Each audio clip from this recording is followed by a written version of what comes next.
Salam, selamat malam buat kita semua jemaat GBIB Sebulon, Sekupang, Batam. Pertama, ibadah dilaksanakan di rumah masing-masing pada hari Rabu, tanggal 20 Mei 2020, pukul 19.30 waktu Indonesia Barat.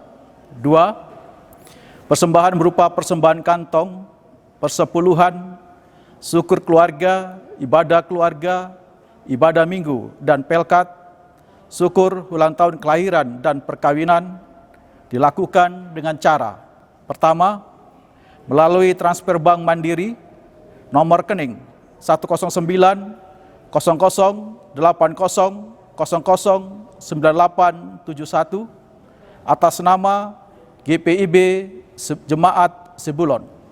2. Melalui pengurus sektor.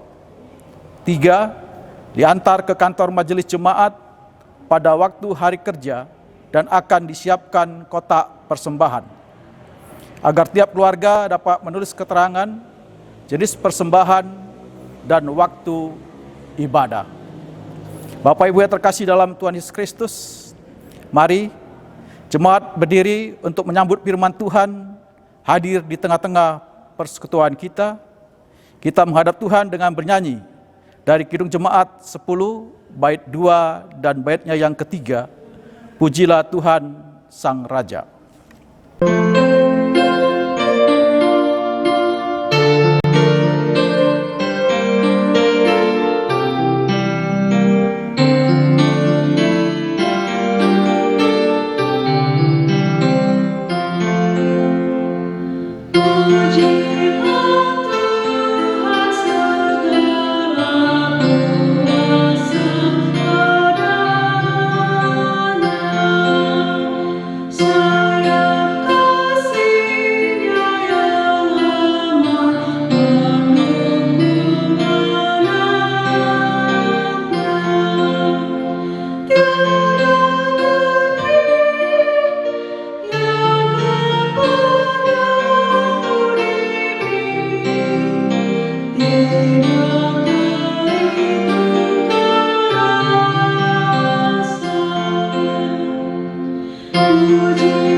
Jemaat, kami persilakan duduk kembali. Bapak, Ibu, saudara-saudara yang diberkati Tuhan Yesus Kristus, juga anak-anakku yang ikut beribadah bersama-sama, mari kita berdoa mohon pimpinan Roh Kudus. Kita berdoa.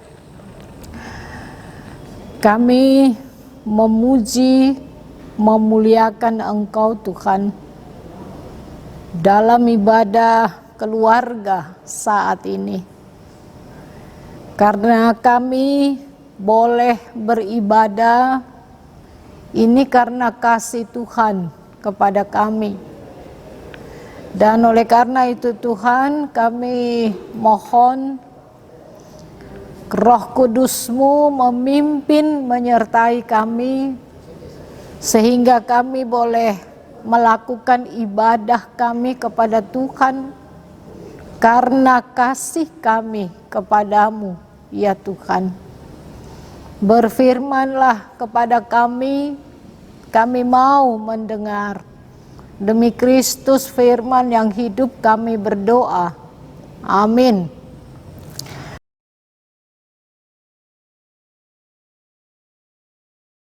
Jemaat yang terkasih dalam Tuhan Yesus Kristus, mari kita undang untuk bangkit berdiri. Kita akan masuk dalam pembacaan Alkitab. Firman Tuhan yang dibacakan dari Alkitab terambil dari Korintus 13 ayat 8 sampai 13 yang menyatakan, kasih tidak berkesudahan, nubuat akan berakhir, bahasa roh akan berhenti, pengetahuan akan lenyap. Sebab pengetahuan kita tidak lengkap dan nubuat kita tidak sempurna. Tetapi yang sempurna tiba, maka yang tidak sempurna itu akan lenyap. Ketika aku kanak-kanak, aku berkata seperti kanak-kanak, aku merasa seperti kanak-kanak, aku berpikir seperti kanak-kanak. Sekarang sesudah aku menjadi dewasa, aku meninggalkan sifat kanak-kanak itu. Karena sekarang kita melihat dalam cermin suatu gambaran yang samar-samar, tetapi nanti kita akan melihat muka dengan muka. Sekarang aku hanya mengenal dengan tidak sempurna, tetapi nanti aku akan mengenal dengan sempurna, seperti aku sendiri dikenal. Demikianlah tinggal ketiga hal ini, yaitu iman, pengharapan, dan kasih. Dan yang paling besar di antaranya ialah kasih. Demikian pembacaan Alkitab. Berbahagialah semua orang yang mendengar firman Tuhan dan melakukannya.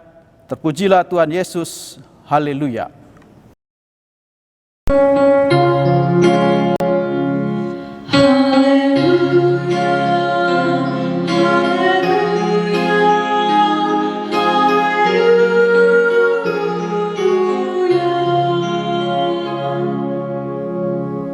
Jemaat, kami silakan untuk duduk kembali.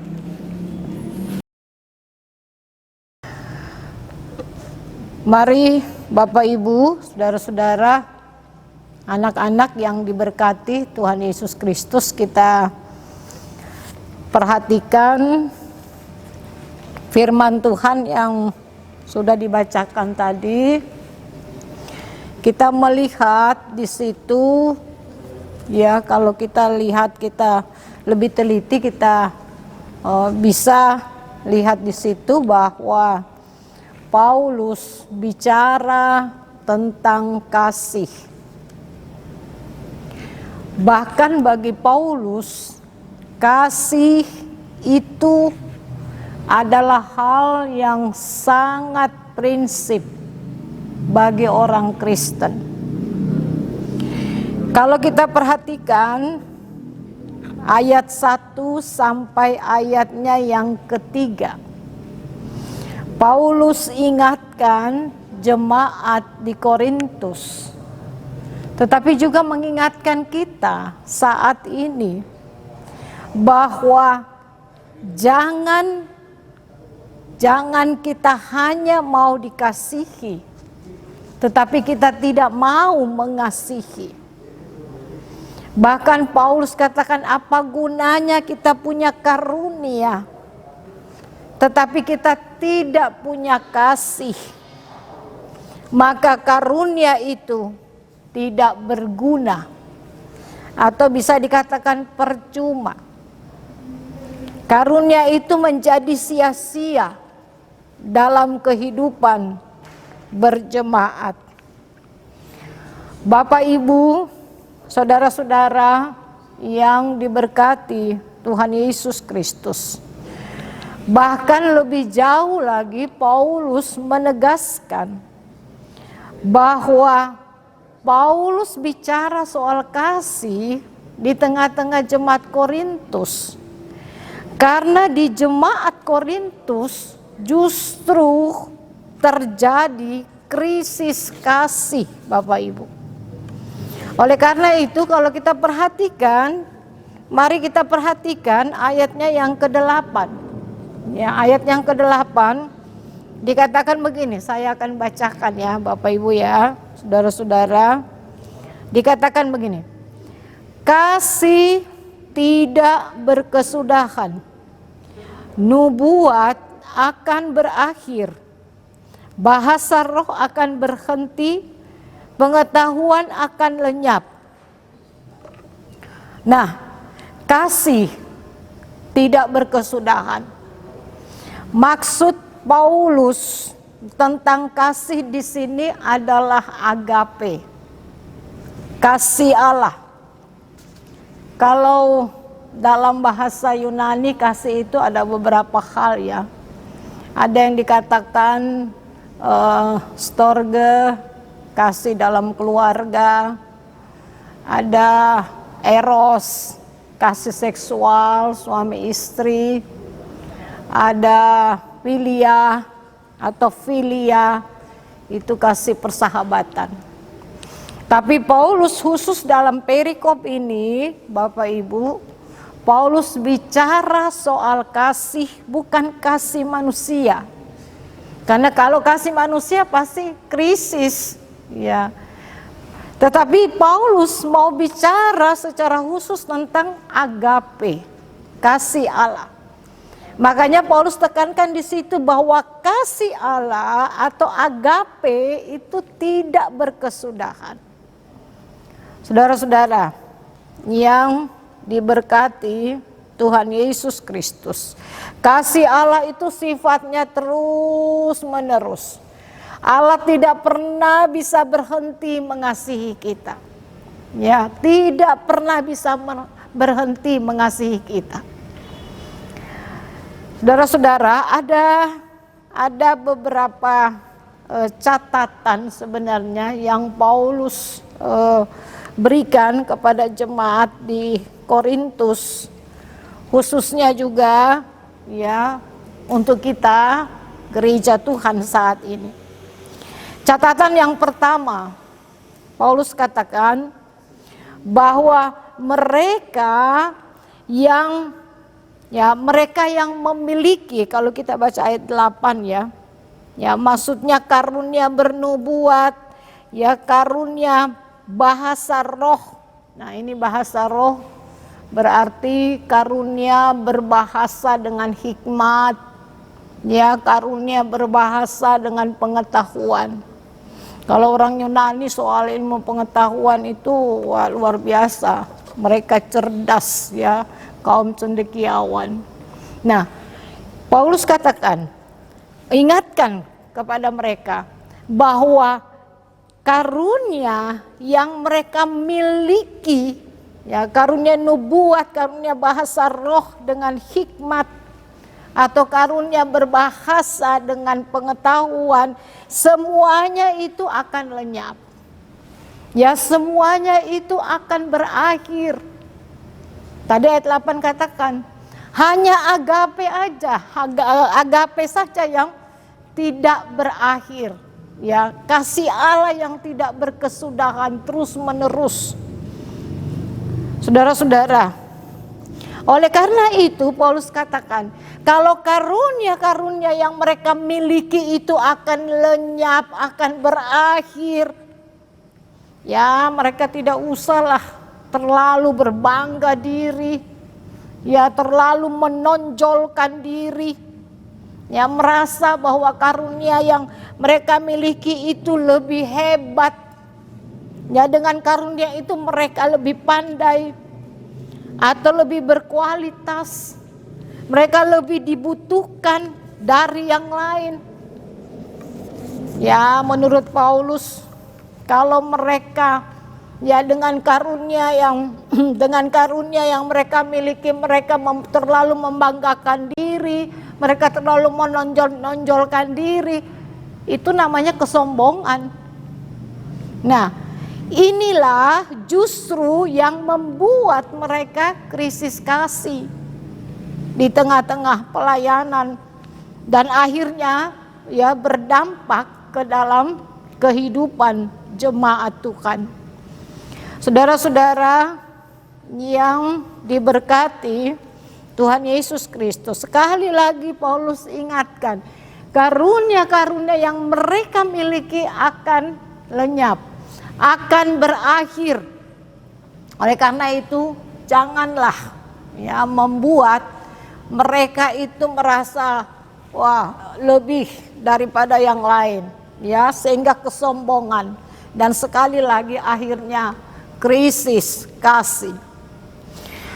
Itu catatan yang pertama. Lalu catatan yang kedua, Bapak Ibu, saudara-saudara, Paulus katakan selain kasih itu akan lenyap atau kasih itu akan berakhir, Paulus katakan kasih itu belum sempurna, ya, atau tidak sempurna. Karunia itu tidak sempurna. Ya, karunia itu tidak lengkap dikatakan. Ya. Oleh karena itu, kalau karunia itu masih banyak keterbatasan, belum lengkap atau belum sempurna, ya, kata Paulus, ya mereka ya tidak usah ngotot lah. Ya, tidak usah ngotot dengan sikap mereka merasa diri mereka lebih hebat ya dari yang lain misalnya. Lalu mereka begitu berbangga diri. Saudara-saudara yang diberkati Tuhan Yesus Kristus, Paulus memberikan gambaran tentang sikap mereka itu pada ayat 11. Ya, kalau kita lihat ayat 11, saya bacakan ya. Kita baca sama-sama juga boleh. Ayat 11. Ketika aku kanak-kanak, aku berkata-kata seperti kanak-kanak. Aku merasa seperti kanak-kanak. Aku berpikir seperti kanak-kanak. Sekarang sesudah aku menjadi dewasa, aku meninggalkan sifat kanak-kanak itu. Saudara-saudara yang diberkati Tuhan Yesus Kristus, Paulus yang memakai ilustrasi, mau menunjukkan bahwa sikap mereka seperti itu sebenarnya mau menunjukkan bahwa sikap mereka atau mereka itu sebenarnya belum dewasa. Ya, iman mereka sebenarnya belum dewasa. Mereka masih seperti kanak-kanak kata Paulus. Nah, itu yang ya, ilustrasi yang mau dikatakan Paulus untuk mengkritisi ya sikap mereka ketika mereka merasa ya dengan karunia itu mereka lebih daripada yang lain. Saudara-saudara yang diberkati Tuhan Yesus Kristus, catatan yang ketiga, Paulus mengatakan saudara-saudara bahwa sekalipun mereka memiliki karunia yang hebat menurut mereka, tapi sesungguhnya pengenalan mereka akan Yesus Kristus juga masih belum sempurna, masih belum begitu mendalam katakanlah. Ya, pengenalan mereka akan Yesus Kristus, atau bisa dikatakan pengenalan mereka akan hal-hal rohani, hal-hal yang spiritual. Masih, ya, pengenalan mereka masih belum sempurna, masih belum mendalam. Bahkan Paulus katakan samar-samar. Ya, sama seperti kita lihat di cermin gitu loh. Samar-samar. Itu pengenalan mereka. Tetapi Paulus katakan, tetapi nanti ketika kita berjumpa langsung dengan Yesus, jadi muka dengan muka, ya Paulus mengatakan itu berarti kita berjumpa langsung dengan Yesus, ya di rumah Bapa, ya atau ketika Yesus datang kedua kalinya, ya pengenalan kita akan Yesus Kristus itu menjadi sempurna, sama seperti Yesus mengenal kita, demikian juga kita mengenal Yesus Kristus ya dengan sempurna.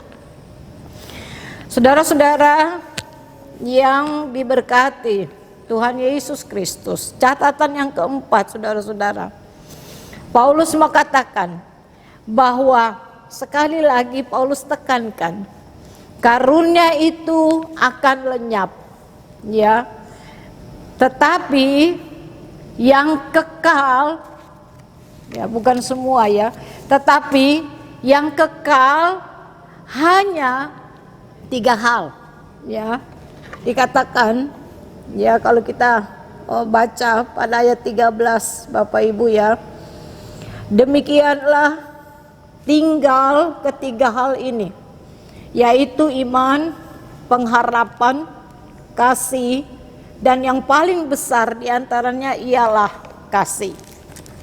Nah, jadi yang tinggal hanya iman. Apa itu iman, Bapak Ibu?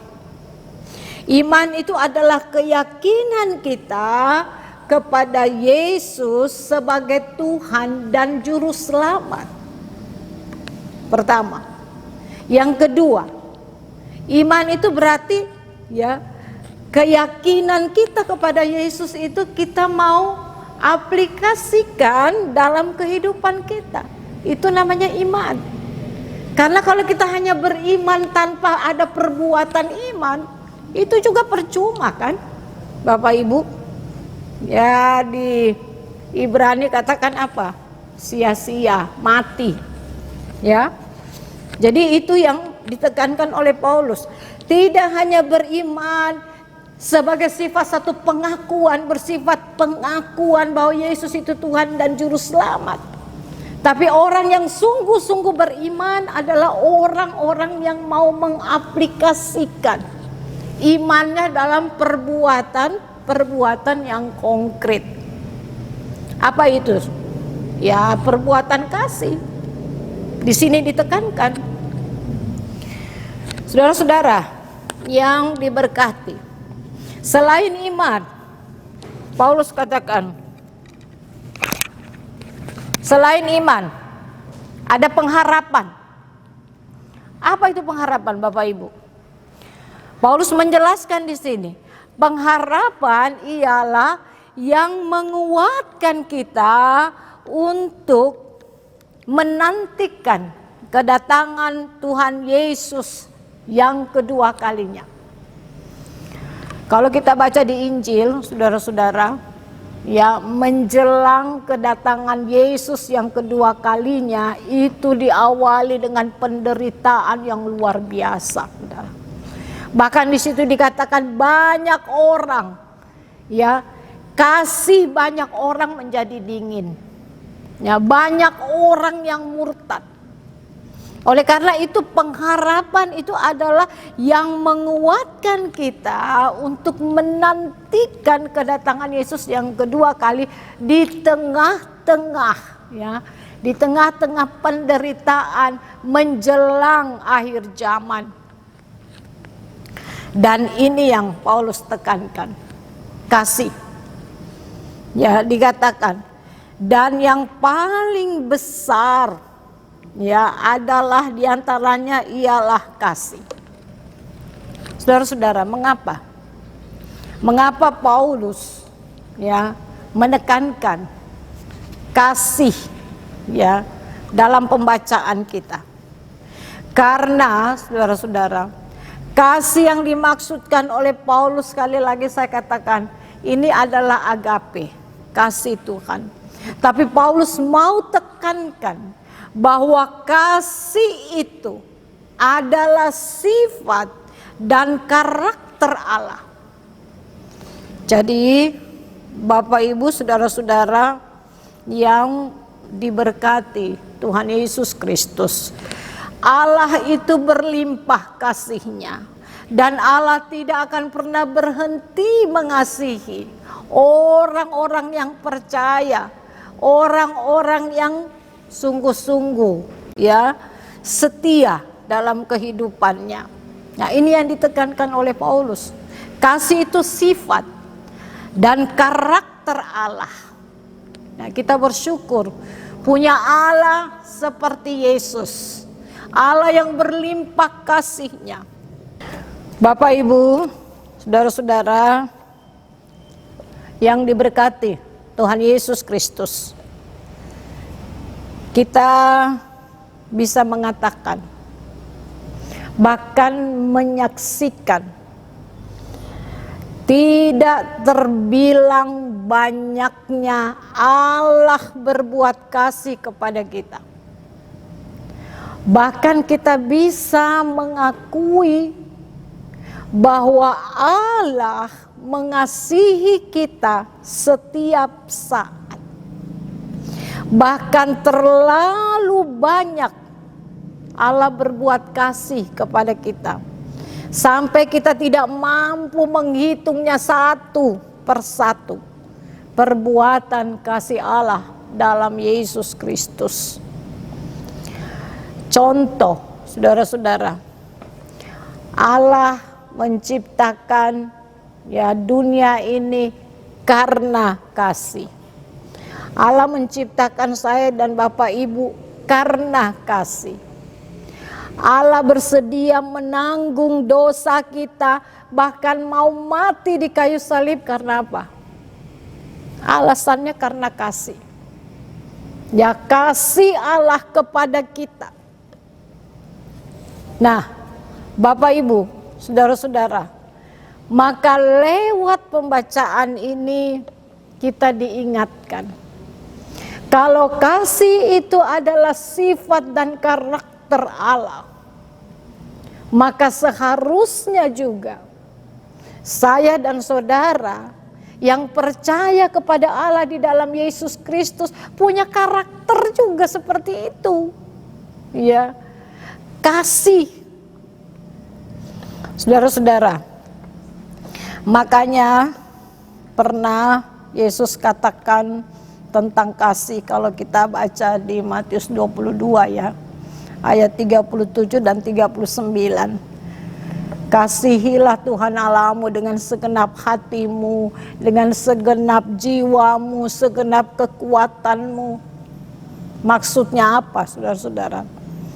Yesus mau katakan, kalau orang sungguh-sungguh percaya kepada Tuhan, maka orang itu juga sungguh-sungguh percaya. Orang itu juga harus sungguh-sungguh mengasihi Tuhan.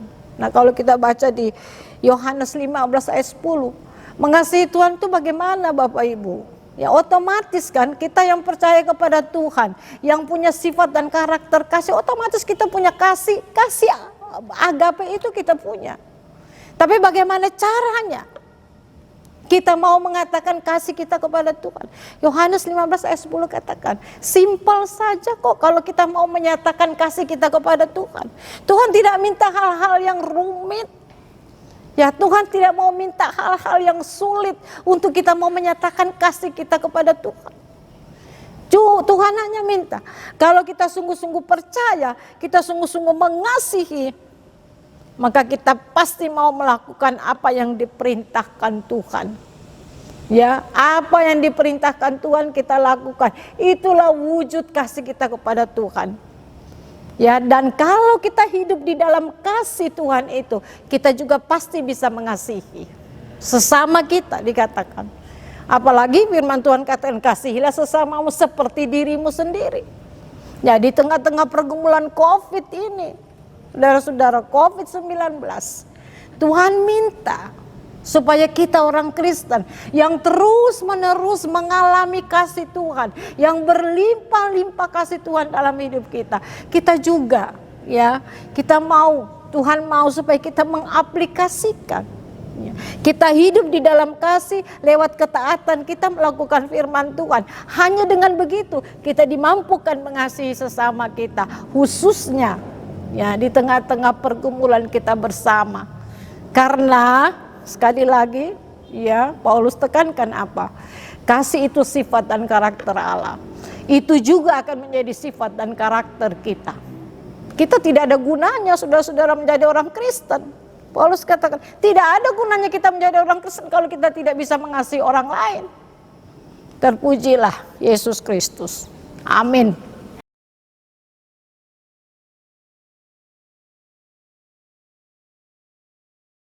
Kita aminkan firman Tuhan ini, kita memuji Tuhan. Gita Bakti 49, kasih pasti lemah lembut. Sambil kita memberikan persembahan syukur sebagai wujud bagaimana kita juga mau mengasihi Tuhan lewat pemberian yang kita berikan sesuai kemampuan kita, sesuai dengan ketulusan kita, kesungguhan kita. karena Tuhan juga terus melimpahkan kasih-Nya kepada kita.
Kita naikkan doa syafaat kita. Kita berdoa. Terima kasih Tuhan, Engkau mengajarkan kami lewat firman-Mu bahwa Engkau sungguh mengasihi kami di dalam Yesus Kristus. Bahkan Engkau tidak bisa berhenti mengasihi kami dalam kondisi apapun juga. Kasih-Mu tidak berkesudahan. Itu menjadi hal yang prinsip bagi kami Tuhan. Dan itulah kekuatan kami untuk terus kami tinggal di dalam kasih itu. Dan kami senantiasa diberikan kerinduan untuk juga menyalurkan kasih Tuhan itu kepada orang lain. Apalagi di tengah-tengah pergumulan COVID-19 secara khusus saat ini.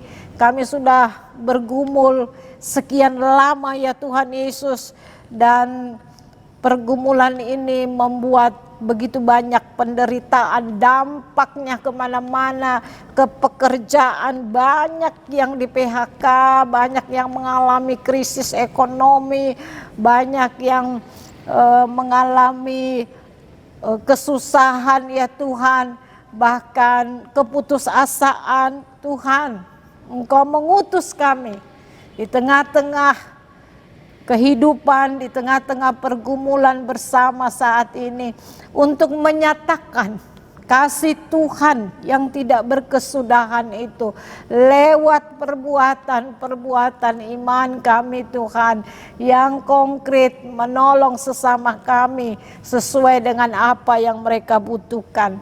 Terima kasih Tuhan, tolong kami Tuhan, supaya kami selalu ingat, supaya kami ingat bahwa kami juga harus mengasihi, karena Tuhan sudah lebih dahulu mengasihi kami, dan kami tidak ada kami akan sia-sia dan kami tidak berguna hidup di dunia ini jikalau kami tidak punya kasih. Sehebat apapun jabatan kami Tuhan, kalau kami tidak punya kasih, sehebat apapun keadaan kami ya Allah, kalau kami tidak punya kasih, kami tidak berguna bagi kemuliaan dan kebesaran nama Tuhan. Terima kasih ya Allah, dan kami bersyukur untuk ibadah kami saat ini. Kami mau berdoa bagi Bapak, Ibu, saudara-saudara, keluarga demi keluarga yang saat ini beribadah bersama-sama. Kiranya lewat ibadah, proses atau sistem ibadah online seperti ini, Tuhan tidak akan mengurangi kasih kami kepada Tuhan. Bahkan kami bisa lebih belajar lagi mengasihi Tuhan dalam kondisi seperti ini ya Tuhan, dan tidak akan mengurangi kasih kami kepada Tuhan. Ya Allah ya Bapa, lewat ibadah ini kami semakin merasakan kasih Tuhan berlimpah-limpah, dan kami termotivasi untuk juga mengasihi orang yang membutuhkan. Ya Allah ya Bapa, kami juga berdoa bagi keluarga-keluarga kami yang mungkin terpisah tempat, terpisah wilayah ya Tuhan, karena kondisi COVID-19 kami belum bisa berkumpul bersama-sama. Kami bersyukur Tuhan, karena kami percaya kalau Tuhan mengasihi kami di sini, maka Tuhan juga akan mengasihi keluarga kami dimanapun mereka berada. Terima kasih ya Allah, kami menyerahkan kegiatan ibadah sektor kami ya Tuhan. Kau berkati keluarga besar sektor 1, keluarga besar sektor 2, keluarga besar sektor 3, dan keluarga besar sektor 4. Bersama seluruh majelis jemaat, pribadi demi pribadi, keluarga demi keluarga. Kami yang bergumul dengan sakit penyakit, Tuhan berikan kami penghiburan dan jamalah mereka Tuhan, supaya mereka sembuh. Kami yang mengalami resesi ekonomi, Tuhan kuatkan iman kami, supaya kami hanya berharap kepadamu. Berikan kami jalan ya Tuhan, dan tolong pulihkan bangsa kami, gereja kami ya Tuhan, dari pergumulan yang sudah sungguh-sungguh membuat kami akhirnya tidak bisa berjumpa muka dengan muka dalam persekutuan di tengah-tengah jemaat kami. Oh ya Allah ya Bapa, banyak hal yang kami mau minta, tapi kami bersyukur untuk kami masih bisa diberikan kerinduan untuk memberikan persembahan syukur di tengah-tengah pergumulan COVID-19. Kami percaya Tuhan bahwa persembahan kami akan menjadi berkat, dan apa yang kami berikan dengan ketulusan dari kondisi kami, Tuhan akan limpahkan berkat kepada kami, sehingga hidup kami terjamin Tuhan Yesus di dalam kasih Tuhan Yesus. Terima kasih ya Allah, inilah doa kami, syukur kami, karena Yesus Tuhan yang sudah mengajar kami berdoa. Bapa kami yang di sorga, dikuduskanlah namamu, datanglah kerajaanmu, jadilah kehendakmu di bumi seperti di sorga. Berikanlah kami pada hari ini makanan kami yang secukupnya, dan ampunilah kami akan kesalahan kami, seperti kami juga mengampuni orang yang bersalah kepada kami. Dan janganlah membawa kami ke dalam pencobaan, tetapi lepaskanlah kami daripada yang jahat.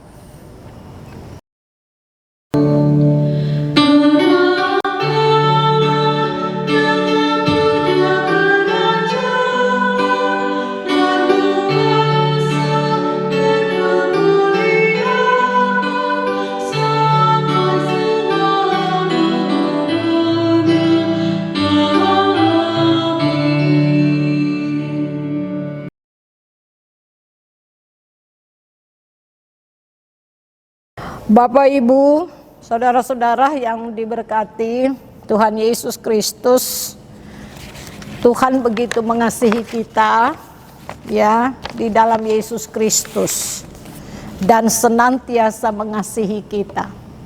Tinggallah di dalam kasih Tuhan itu, supaya kita mengalami kelimpahan kasih-Nya. Dan kita juga bisa mengasihi orang lain karena kasih Tuhan di dalam kehidupan kita. Mari berdiri, kita memuji Tuhan. Gita Bakti 242. Oh kasih Allah yang besar.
Arahkan hati dan pikiranmu kepada Tuhan dan terimalah berkat-Nya. Kasih karunia Tuhan Yesus Kristus dan kasih Allah, persekutuan dengan Roh Kudus senantiasa menyertai saudara dan seluruh kaum keluarga sekarang ini sampai selama-lamanya.